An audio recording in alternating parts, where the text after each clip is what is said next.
دا د کندوز ښار د ځینو برخو تازه بڼه ده چې تیر ته په کتو مثبت بدلونونه پکې خورا ډیر لیدل کیږي.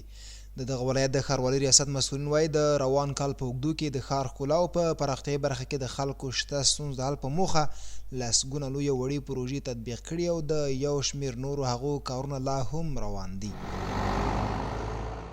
د روان کال په هغه کې تقریبا وړې او غټې پروژې 10 پروژې وي چې بعضې کارونه تکمیله شوي دي، بعضې کارونه عملا روان دي او بعضې اسنادونه چې ده د ارزیابي او د تدارکاتو په هغه کې حالات کې قرار لري.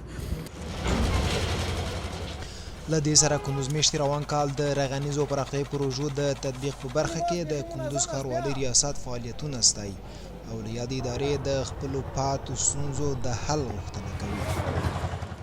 خو موږ به د خپلې مالی او د خپل شایي صفایي په وخت سره تحویلو او د یې به ښاروالي موږ ته د کم مشکلاتونه چې دي د هموطنانو د کندوز دا به راته حل کوي. لکه نن تاسو وینئ حاضر چې د مارکیټ کې راته جغل واچو او ښه د نامنیکۍ کار یې کړی. انشاءالله چې دوی ډیر کوشش کوي او شپه ورځ د ښاروالۍ کسان او د خلک ډیر کوشش کوي چې یو ښه بادسازي کارونه وکړي.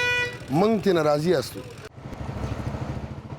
د کندوز ښاروالي ریاست مسؤلین داسې مهال د دغه ولایت په مرکز کې د ګڼو لویو وړو پروژو د تطبیق خبر ورکوي چې دمګړۍ هم د دغه ولایت په مرکز کې د یو شمېر مهمو پروژو چارې په ښه کیفیت او چټکۍ سره روانې دي.